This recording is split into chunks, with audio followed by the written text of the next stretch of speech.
सारे इजरायली मिस्र की गुलामी से निकल कर आए, लाखों लोग हैं और सामने लाल समुद्र पड़ गया है। और ये लाल समुद्र पड़ने के बाद मिस्री सेना रथों के साथ बड़े तेजी से उनके करीब पहुंच रही है। ये लोग डर के मारे, इनकी हालत खराब है। अब ये लड़ रहे हैं मूसा से, हमें गुलाम रहने देना था, हमें क्यों जंगल में मरने आया। तब एक व्यक्ति मूसा वहां पर खड़े होकर कहता है, डरो मत। मूसा उनको ये समझा रहा है कि आगे जाने का तो रास्ता है नहीं है, तुम यहीं पे खड़े होकर तुम देखो कि परमेश्वर तुम्हारे लिए कैसा कार्य करेगा। क्योंकि जिन मिस्त्रियों को तुम आज देखते हो उसको फिर कभी ना देखोगे। मतलब मूसा ये बताना चाहता है कि यहाँ खड़े रहो, खड़े परमेश्वर के काम को देखो कि जिन मिस्त्रियों को, मतलब जिन समस्याओं को, जिन विपत्तियों को तुम अपने जीवन में देख रहे हो, लग रहा है कि ये पहुंचकर तुम्हें नाश कर देंगे, तुमको फिर से नौकर बनाएंगे, तुम्हारे पर कोड़े बरसाएंगे, लेकिन इसे तुम दोबारा नहीं देखोगे। यह आप भी तुम्हारे लिए लड़ेगा, परमेश्वर तुम्हारे लिए लड़ेगा, तुम चुपचाप रहो। देखो, दो बातें कही मूसा ने।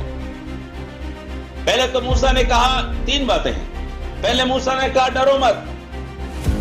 सुन लीजिए, बहुत ध्यान से सुनिए, मैं कुछ बातों को बताना चाह रहा हूं। कई बार आप इसका संदेश सुने होंगे इस अध्याय का, लेकिन एक अद्भुत बात परमेश्वर के वचन से इस पद से मैं आपको बताने जा रहा हूं। बहुत ध्यान से सुनिए, बहुत ध्यान से नोट करते जाइए। हालेलुया। ये परिस्थितियां आज भी बहुतों के जीवन में बनी हुई है। लग रहा है हमें कि हमारे पीछे जो समस्या पड़ी है वो हमें नाश करके रहेगा। हमारे पीछे जो मुसीबत पड़ी है वो हमें नाश करके रहेगा।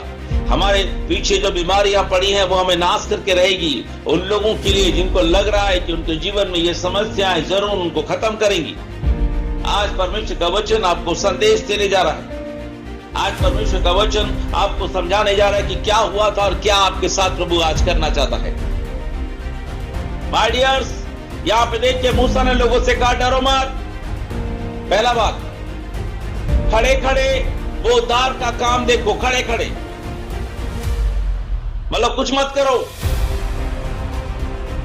डरो मत, कुछ मत करो, खड़े परमेश्वर का काम देखो, चुप होकर देखो, खड़े कि परमेश्वर कैसे लड़ाई कर रहा है। क्योंकि मूसा भी खुद इंतजार कर रहा है।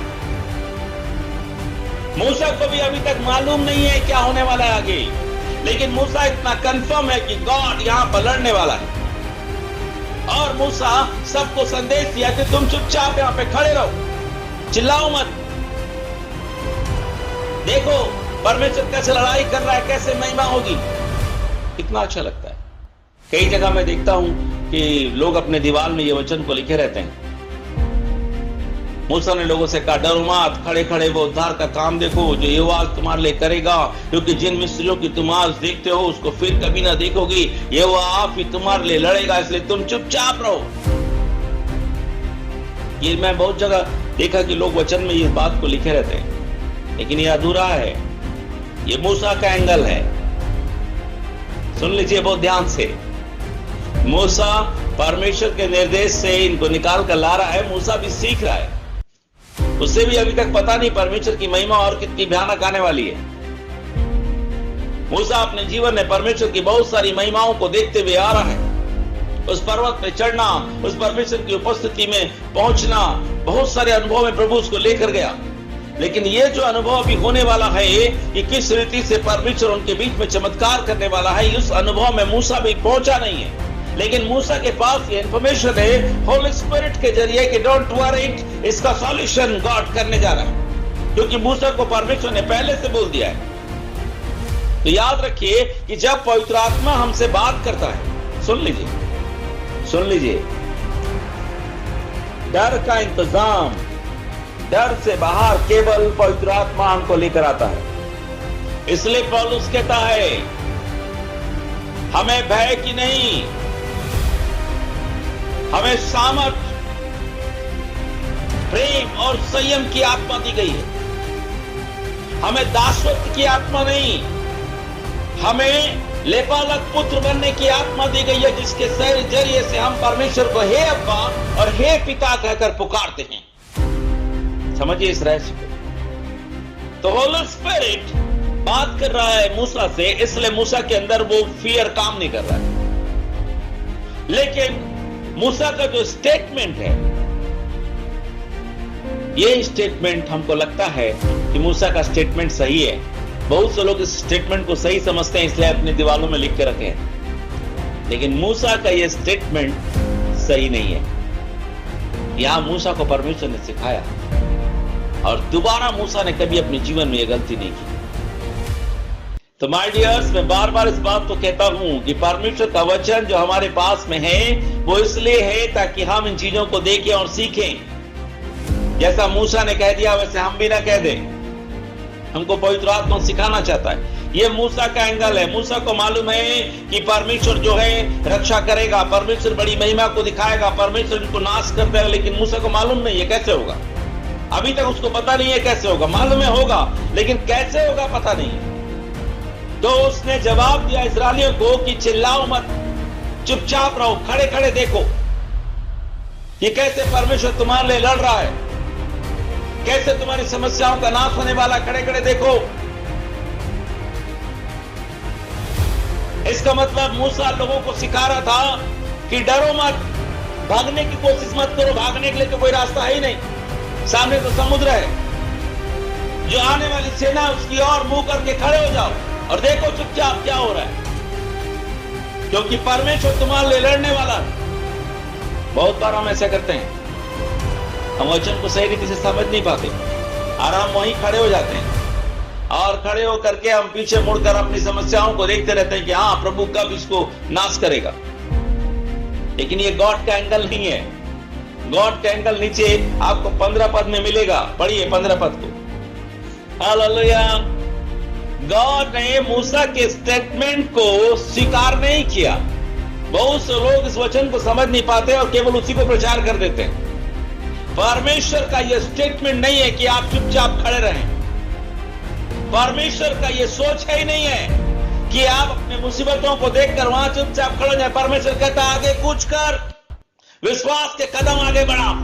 आप बोलोगे लाल समुद्र है, आप बोलोगे समुद्र है सामने पे, आप बोलोगे समस्या है सामने, सामने भी समस्या है, पीछे से भी समस्या है। बिल्कुल नहीं।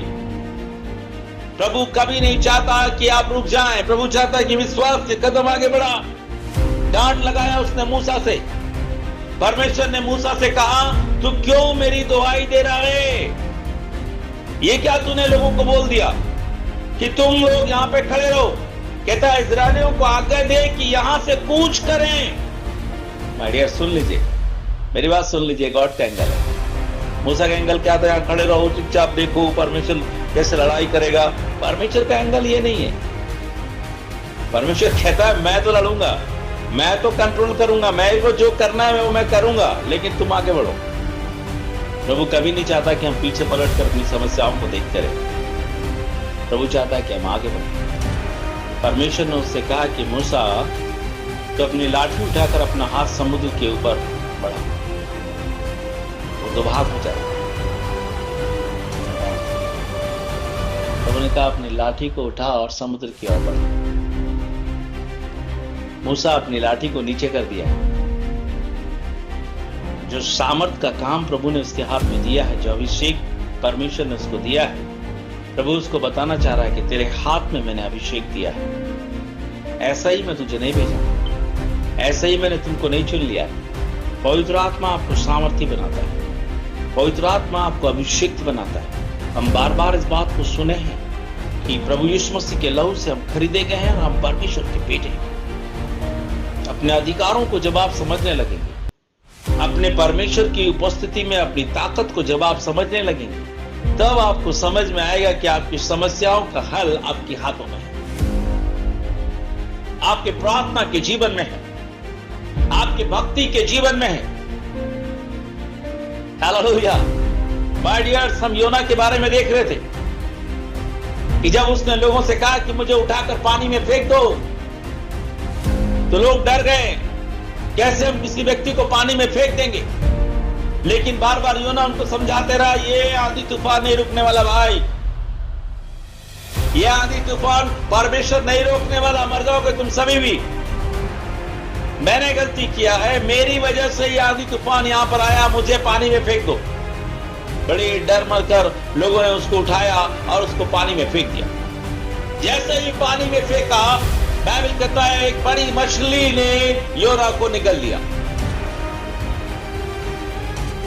एक बड़ी मछली योना को निकल गई। मछली के पेट में योना पहुंच गया है। मछली के पेट में आपको क्या लगता है? वहां घुटने देख पा रहा है, वहां आराम से वो बैठ पा रहा है, वहां पूरी दलदल है, बदबू है, घोर अंधेरा है। और ये जो बड़ी मछली होती है, इसके दो पेट होते हैं। पहले पेट में वो चीजों को लेती है, फिर वहां से वो दूसरे पेट में जब ट्रांसफर करती है तो लोग वहां एसिड से मर जाते हैं। लेकिन उसका जो पहला पेट है, वहां थोड़ा मनुष्य जीवित रह सकता है। तो आपको क्या लग रहा है कि जैसे योना मछली के पेट में पहुंचा है, बड़ा दलदल, बदबू, भयानक स्थिति में, अब उसको लग रहा होगा कि अब तक मैं मरने वाला हूं। और समुद्र की गहराई पर वो मछली चले जा रही है। 3 दिन और 3 रात भटक रहा है वो। लेकिन एक बात है मेरे दोस्त, कि जब वो पहुंच गया मछली के पेट में, उसने प्रार्थना शुरू कर दिया। योना ने प्रार्थना शुरू कर दी। फिर एक ऐसा वक्त आया जहां पे वो मूर्छित होने लगा। डेफिनेटली है, वहां का ऑक्सीजन खत्म हो रहा होगा। एक ऐसा वक्त आ गया था कि अब तब योना बेहोश हो रहा था मछली के पेट में। उसकी मौत का समय करीब आ गया। लेकिन जैसे उसके मृत्यु का समय करीब आया, देखिए 3 दिन 3 रात वो प्रार्थना कर रहा है। निर्जल उपवास है उसका। 3 दिन और 3 रात का योना का मछली के पेट में एक निर्जल उपवास है। और उस 3 दिन और 3 रात में वो केवल प्रार्थना कर रहा है, सिर्फ प्रार्थना कर रहा है, परमेश्वर को दुआई दे रहा है। तो माय डियर्स, जब बाइबल ये बताता है कि जब वो मूर्छित होने लगा, एक ऐसा समय आया कि जहां पर वो अपने होश को खो रहा था, क्योंकि अब ऐसा समय आ गया है कि ऑक्सीजन खत्म हो रहा है। अब तब उसकी मौत होने वाली है। योना की पुस्तक उसका 2 अध्याय उसके 5 पद से अगर आप पढ़ेंगे, वहां कहता है, मैं जल से यहां तक घिरा हुआ था कि मेरे प्राण निकले जाते थे। गहरा सागर मेरे चारों ओर था, मेरे सिर में सिवार लिपटा हुआ था। मैंने पहाड़ों की जड़ तक पहुंच गया था। मैं पहाड़ों की जड़ तक पहुंच गया था। फील कर रहा है वो समुद्र की गहराई में, मतलब इतने गहराई में वो पहुंच गया है जहां से निकल पाना, वहां से बाहर आना एक असंभव सी बात है। समुद्र के तली तक पहुंच चुका था वो। मैं पहाड़ों की जड़ तक पहुंच गया था, मतलब समुद्र के अंदर पहाड़ होते हैं। समुद्र जो आपको दिखाई दे रहा है ना, उसके अंदर पहाड़ हैं। उन पहाड़ के तल तक वो पहुंच गया है। मैं सदा के लिए भूमि में बंद हो गया था, कहता है, मैं सदा के लिए भूमि में बंद हो गया था। तो भी है मेरे परमेश्वर, यहोवा, तूने मेरे प्राणों को गड्ढे में से उठाया है। मैं हालेलुया, अभी तक गड्ढे में है वो। गड्ढे से निकला कहां है?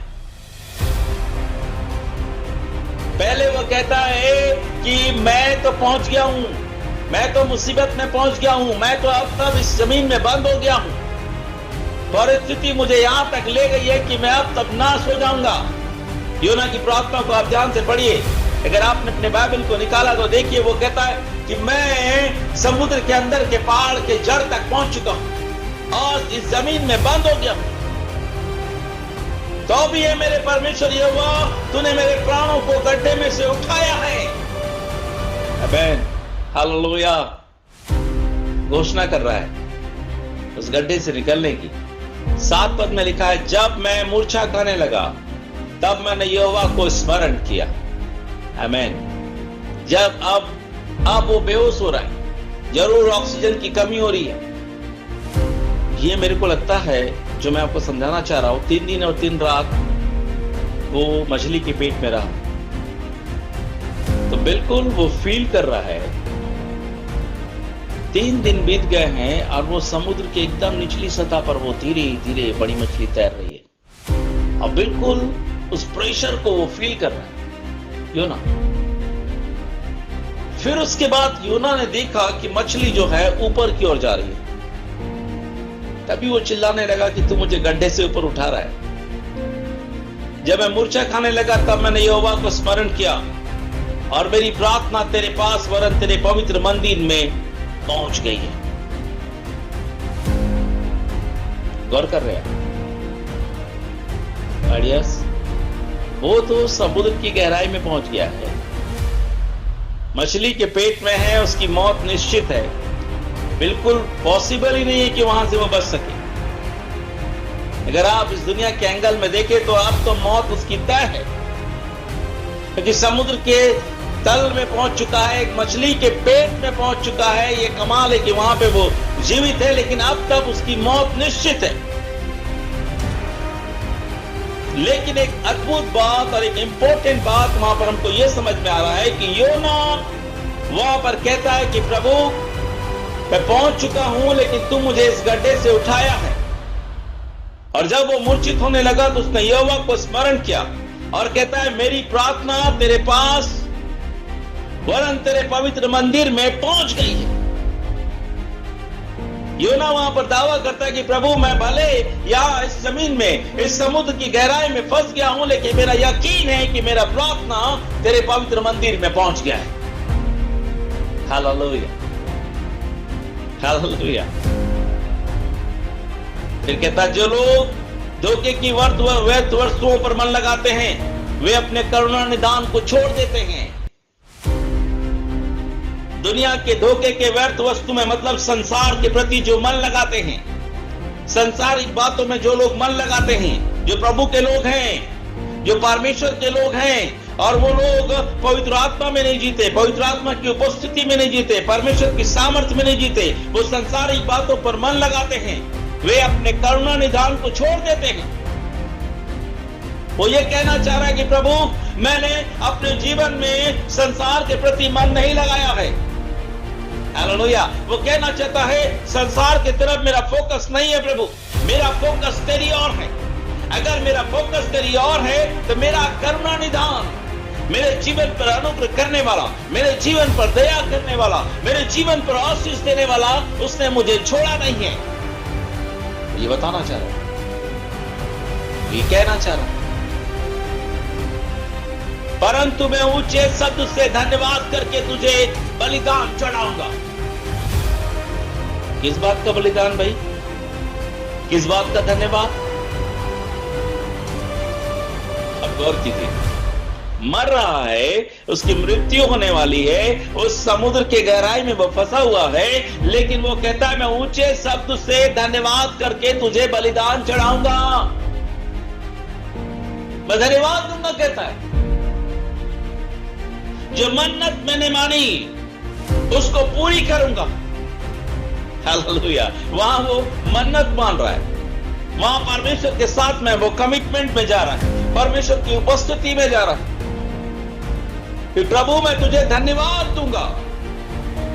मृत्यु है उसके सामने पे, मौत है उसके सामने पे, गिड़गिड़ाने की बजाय, शिकायत करने की बजाय, कंप्लेन करने की बजाय वो कहता है प्रभु मैं तुझे धन्यवाद दूंगा। रहस्य को समझिए, इस रहस्य को समझिए, कैसे वो व्यक्ति इस मुसीबत में है और उस मुसीबत में वो कहता है कि प्रभु मेरी प्रार्थना तेरे मंदिर में पहुंच चुकी है। और वो कहता है कि जो लोग व्यर्थ वस्तुओं पर मन लगाते हैं वो करुणा निदान को छोड़ देते हैं। इसका मतलब आपके भक्ति का जीवन, आपके प्रार्थना का जीवन, आपके पवित्र आत्मा में उपस्थिति में जीने का जीवन आपके जीवन में करुणा को बनाए रखता है, आपके जीवन में अनुग्रह को बनाए रखता है। मेरे प्रिय लोगों, अगर आपके जीवन में प्रार्थना है, सुन लीजिए, अगर आपके जीवन में प्रार्थना है, अगर आपके पास घुटनों का जीवन है, आपके पास परमेश्वर की ओर मन लगाने का जीवन है, इसलिए पौलुस कहता है संसार की वस्तुओं की नहीं, स्वर्गीय वस्तुओं की खोज में रहो। इसलिए पौलुस कहता है कि भीतरी मनुष्यत्व में सामर्थ पाकर बलवंत बनते जाओ। इसलिए पौलुस कहता है कि पवित्र आत्मा का एक प्रबंध है, अनुग्रह का एक प्रबंध है, उसकी व्यवस्था है, और जो पवित्र आत्मा की व्यवस्था में है उस पर दंड की आज्ञा नहीं है। तो माय डियर्स, ये बिल्कुल ये घटना इस बात को बताता है कि अगर हमारे जीवन में प्रार्थना है, हमारे जीवन में परमेश्वर का आत्मिक जीवन है, डोंट वरी, आपकी प्रार्थना आपको उस गड्ढे से बचाएगी। हालेलुया। अगर आपके पास घुटनों का जीवन है, आपके पास भक्ति का जीवन है, आपके पास परमेश्वर की सेवकाई का जीवन है, आपने संसार के प्रति नहीं भागा है, आपने संसार को इनकार किया है, अगर आप प्रभु में जी रहे हैं, बिल्कुल मत डरिए। हालेलुया। उस संसार में वो ताकत नहीं कि वो आपको वो खत्म कर दे। यही सबसे बड़ा राज है योना के साथ। योना कहता है मैं ऊंचे सबसे धन्यवाद करके तुझे बलिदान चढ़ाऊंगा। वहां तो मर रहा है, लिखा है मूर्छित हो रहा है, ऑक्सीजन नहीं मिल रहा है उसको, मरने की स्थिति में पहुंच गया है। वहां कहता है Lord I will cry for you, मैं तेरे लिए चिल्लाऊंगा, मैं ऊंचे शब्द से धन्यवाद करके तुझे बलिदान चढ़ाऊंगा। कुछ नहीं है प्रभु अभी मेरे पास, लेकिन मैं अपनी आराधना को उठाऊंगा, मैं अपनी स्तुति को उठाऊंगा। हालेलुया। मैं अपनी प्रार्थना को उठाऊंगा। याद रखिए, अगर आप आराधक हैं, अगर आप ऊंचे शब्द से परमेश्वर की आराधना करते हैं, हालेलुया, आप परमेश्वर के नाम को ऊंचा उठाते हैं, आप उसकी स्तुति करते हैं, हालेलुया, ये आपका जय है। यही प्रक्रिया आपको उस मृत्यु के गड्ढे से बाहर निकालेगी। यही प्रक्रिया आपके जीवन के उस समस्याओं को आशीषों में बदलता हुआ दिखाएगी। जैसे योना के साथ हुआ, वैसे प्रभु आज मेरे और आपके साथ करना चाहता है। याकूब ने मन्नत माना कि प्रभु मैं मन्नत मानता हूं कि तू अगर मुझे वापस लौटाएगा, सुरक्षित रोटी देगा, कपड़ा देगा, मेरे बाप के घर में लौटाएगा, जो कुछ तू देगा खुदा, मैं उसका 10वां हिस्सा तुझे दिया करूंगा, दिया करूंगा, कहता है उत्पत्ति 28 अध्याय पे। मतलब इस प्रक्रिया को मैं जारी रखूंगा। और इसी बात को जब याकूब को पता चला उस जगह पे, तो याकूब ने उस जगह को डेडिकेट किया, जिसको आज हम शिलान्यास बोलते हैं। आमीन, हालेलुया। यहां पर आप देखिए योना के जीवन में, योना अपने भक्ति के जीवन को, अपने प्रार्थना के जीवन को, अपने आराधना के जीवन को कोट कर रहा है। इस घटना के जरिए बाइबल ये बताना चाहता है, आमीन, वो कहता है परंतु मैं ऊंचे शब्द से धन्यवाद करके तुझे बलिदान चढ़ाऊंगा, जो मन्नत मैंने मानी उसको पूरी करूंगा। आमीन। जो परमेश्वर ने आपको आह्वान दिया है, बहुत से लोग जान चुके हैं कि प्रभु ने उनको अपनी सेवकाई में बुलाया है। और मैं आपको बताऊं, हर वो व्यक्ति जो यीशु को जान रहा है, यीशु को उद्धारकर्ता के रूप में ग्रहण कर रहा है, तो इसका अर्थ यह है कि परमेश्वर ने उसको अपनी सेवकाई में बुलाया है। सुन लीजिए, आप केवल वचन सुनने के लिए बाइबल उठाकर चर्च में जाकर दो गाना गा देंगे, 2 पैसा चंदा दे देंगे, फिर आ जाएंगे अपने घर पे, इसलिए प्रभु आपको चुना है, ऐसा नहीं है। परमेश्वर ने आपको चेला बनने के लिए चुना है, परमेश्वर ने आपको पुत्र बनने के लिए चुना है, परमेश्वर ने आपको इसलिए चुना है ताकि आपके जरिए से जीवन की जल की नदियां बहें, जीवन के जल की नदियां बहें। इसका मतलब यह है कि परमेश्वर आपके जरिए से लोगों को जीवन देना चाहता है। सुन लीजिए, मिनिस्ट्री है आपकी। तो बहुत से लोग इसलिए प्रॉब्लम में हैं कि अभी तक वो समझ नहीं पाए कि मुझे करना क्या है। लेकिन जिस दिन आप डिसाइड कर लेंगे, मन्नत कर लेंगे अपने मन पे, कंफर्म हो जाएंगे, लॉर्ड मुझे तेरी इच्छा को पूरा करना है। मैंने व्यक्तिगत रीति से अपने जीवन में देखा है कि जब आप कमिटमेंट करते हैं तो गॉड मिरेकल करना शुरू कर देता है। अगर आप कभी ठंडा कभी गर्म, कभी ठंडा कभी गर्म अगर ऐसे लाइफ को लेकर आगे बढ़ेंगे तो आप उन चमत्कारों को नहीं देख पाएंगे। बार बार आप उस बंधन में जाते रहेंगे, बार बार उन समस्याओं में आप जाते रहेंगे। Be careful. मैं आपको सावधान करना चाहता हूं कि यही सबसे बड़ी गलती थी याकूब की, कि जब याकूब वापस लौटा तो वो अपने मन्नत को भूल गया, उस कमिटमेंट को भूल गया, जिस कमिटमेंट के कारण परमेश्वर उसके साथ में चला आया। गौर करना, जब याकूब से परमेश्वर 20 साल के बाद सपने में बात किया तो परमेश्वर ने उससे यह नहीं कहा कि मैं वो यहोवा हूं जो सपने में तुझसे बात किया और सीढ़ी के ऊपर से बोल रहा था। जब उसने पहली बार सपना देखा तो क्या देखा कि मैं एक सीढ़ी को देख रहा हूं जो पृथ्वी से स्वर्ग तक है और स्वर्गदूत उसमें उतर रहे हैं और चढ़ रहे हैं। और यहोवा ऊपर से कह रहा है कि मैं इब्राहिम तेरे दादा का परमेश्वर हूं और मैं इसहाक का भी परमेश्वर हूं। लेकिन 20 साल के बाद जब परमेश्वर उससे बात किया है तो वो कहता मैं बेतेल का ईश्वर हूं। ये बेतेल नाम किसने दिया? उस जगह का नाम तो लूज था। मालूम नहीं था याकूब को इस जगह का नाम लूज है, लेकिन याकूब को ये बात समझ में आ गई जगह का नाम कुछ भी हो, ये जगह कुछ भी हो, ये जगह यहोवा का है। वो कहता जब सुबह उठा, मैं वही बार आपके बीच में इस वचन को रख चुका हूं। उत्पत्ति 28 अध्याय पे जब वो सुबह उठा तो वो बोला अरे बाप रे, जगह कितना भयानक है। जिससे मैं मौत का जगह सोच रहा था, जिससे मैं मृत्यु का जगह सोच रहा था, ये तो यहोवा का है। ये यहोवा के भवन के सिवा और कुछ हो नहीं सकता। ये स्वर्ग जाने के रास्ते के सिवा कुछ हो नहीं सकता। ऐसा उसने अपने मन में बात को समझा। जब इस बात को समझा, उत्पत्ति 28 के 17 पद में 16 पद में, तब याकूब जाग उठा और कहने लगा निश्चय इस स्थान में यहोवा है और मैं इस बात को न जानता था। आधी रात को उठ गया और ये बोल रहा है और भय खाकर उसने कहा यह स्थान क्या ही भयानक है। ये तो परमेश्वर के भवन को छोड़ कुछ नहीं हो सकता, वरन ये स्वर्ग का फाटक ही होगा। हालेलुया। भोर को याकूब तड़के उठा और अपने तकिए का पत्थर लेकर उसका खंभा खड़ा किया, उसके सिरे पर तेल डाल दिया और उसने उस स्थान का नाम बेतेल रखा। Hallelujah, thank you Lord. उसका नाम रखा ईश्वर का भवन। इस जगह का नाम कौन रखा? याकूब ने रखा, ईश्वर का भवन। और जब 20 साल बाद परमेश्वर ने उससे बात की, 20 साल बाद जब उसकी गुलामी को खत्म करके परमेश्वर उसको इन 6 सालों में जबरदस्त आशीषों से भर दिया है। उत्पत्ति 31 उसके 13 पद में, मैं उस बेतेल का ईश्वर हूं। सपने में प्रभु उसको दिखाई दिया। हालेलुया। सपने में परमेश्वर का सामर्थ उसके जीवन में प्रकट हुआ और एक दूत के रूप में परमेश्वर उससे बात कर रहा है। उसने कहा कि आंखें उठाकर देख मैंने कैसे चमत्कार किया है। मैं उस बेतेल का ईश्वर हूं। 13 पद में कहता है मैं उस बेतेल का ईश्वर हूं। कौन सा बेतेल भाई? ये बेतेल तो आपने बनाया है, ये आपका कमिटमेंट है।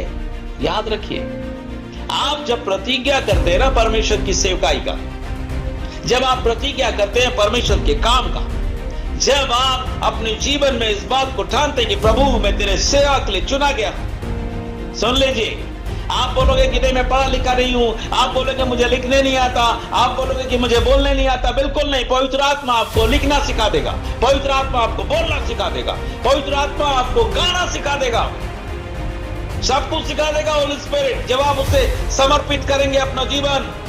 उसने मूर्खों को चुना, मूर्ख, अनपढ़, ठीक से कपड़ा पहनने नहीं जानते थे, मछली मारने वाले ऐसे मूर्खों को चुना उसने, लेकिन उन्हें ज्ञानवान बनाया, दुनिया को लज्जित कर दिया। वो बनाना चाहता। आपका कमिटमेंट, आपकी प्रतिज्ञा आपको आगे लेकर जाता है।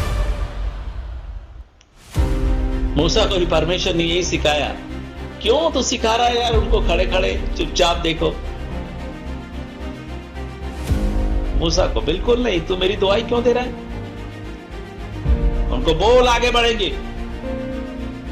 उनको बोल आगे कुछ करेंगे, और तेरे हाथ में जो लाठी है उसको समुद्र की ओर उठा, समुद्र दो भाग हो जाएगा। हालेलुया। उसके आगे और भी अद्भुत बातें हैं। तो गॉड ने सिखाया कि तुम्हारा जो कमिटमेंट है, तुम्हारी जो सेवकाई है, वो जो लाठी मूसा पकड़ा है ना, वो उसकी मिनिस्ट्री है। ये चरवाही की लाठी है। हालेलुया। जो अपने भेड़ों की रखवाली करता उस लाठी से क्या करता मालूम है? उस लाठी से बड़ी बड़ी झाड़ियों को जो भेड़ खा नहीं पाती उसे फंसाता है, उसे नीचे खींचता है ताकि उसकी भेड़ उन पत्तियों को खा सके। उस लाठी से अपने भेड़ों की वो रक्षा करता है। तो मूसा के जरिए परमेश्वर पूरी दुनिया को दिखाना चाह रहा है, अगर तुम्हारे हाथ में परमेश्वर की सेवकाई है, अगर तुम्हारे हाथ में मिनिस्ट्री है, हालेलुया, समुद्र को रास्ता देना पड़ेगा। आमीन। कौन जानता है समुद्र के अंदर कोई रास्ता होता है? गॉड ये दिखाना चाह रहा है। हालेलुया। अगर तुम विश्वास के कदम को आगे बढ़ाओगे, अपनी मिनिस्ट्री को लेकर आप आगे बढ़ोगे, समुद्र तुमको रास्ता देगा। माय डियर्स, ये रहस्य बाइबल और याकूब के बारे में मैं कहता हूं, जो सुरक्षा घेरा उसकी जो टूटी ना, उसकी बच्ची के साथ में जो अनाचार हुआ, ये सब कारण बने कि जब वो लौट रहा था तो वो बिल्कुल भूल गया है उस बेतेल को, क्योंकि गॉड उसको बोल रहा है मैं बेतेल का ईश्वर हूं, जहां तूने मन्नत मानी थी। आमीन, हालेलुया। आपका कमिटमेंट, यही बात मैं अपने जीवन में देखता हूं। ऐसी बहुत सी परिस्थितियों को देखा कि जहां लोगों को लगा कि हम खत्म हो गए, लोगों को लगा कि हम खत्म हो गए, लेकिन हमारा जो कमिटमेंट है गॉड की सेवकाई का, उसने हमें बचा कर रखा, वो आपको बचा कर रखेगा। इसलिए आज ठान लीजिए कि जो लाठी प्रभु ने आपको दी है, आमीन, आपको सामने की तरफ मुड़ना है, उसे उठाना है। ये आपका आत्मिक जीवन है, ये आपका प्रार्थना का जीवन है, ये आपका सेवकाई का जीवन है। आप समुद्र को दो भाग होता हुआ देखेंगे।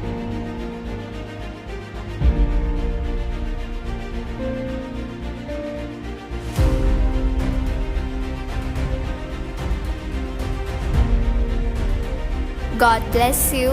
Thanks for watching this video. Please like, share and subscribe this channel. Thank you.